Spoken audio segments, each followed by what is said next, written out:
সিনে দুনিয়া। আর আল্লুর মুক্তিতে উচ্ছ্বাস প্রকাশ করেছে ভক্তরা। শুক্রবার দিনভর বিনোদন পাড়ার আলোচনার কেন্দ্রে ছিল পুষ্পা খ্যাত আল্লু অর্জুনকে গ্রেপ্তারের ঘটনা। পুষ্পা টুর প্রিমিয়ারে অনাকাঙ্ক্ষিত ঘটনায় একজনের মৃত্যুকে ঘিরেই আটক হন আল্লু। প্রিয় অভিনেতার ঝুঁকে গি নেহি ভঙ্গিতে সামনে রেখেই ভক্তরা তার মুক্তির দাবিতে আওয়াজ তোলেন।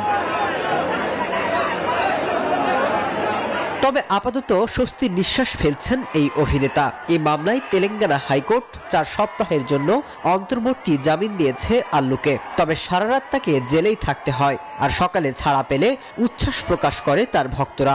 আপাতত তিনি অন্তর্বর্তীকালীন জামিন পেলেও মামলার কার্যক্রম স্বাভাবিক গতিতেই চলবে।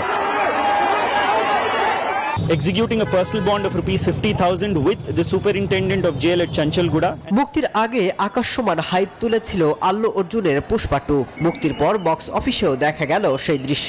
একের পর এক রেকর্ড ভেঙে চুরমার করে নতুন দিগন্ত উন্মোচনে ছুটছে আল্লু অর্জুনের বহুল প্রতীক্ষিত এই সিনেমাটি।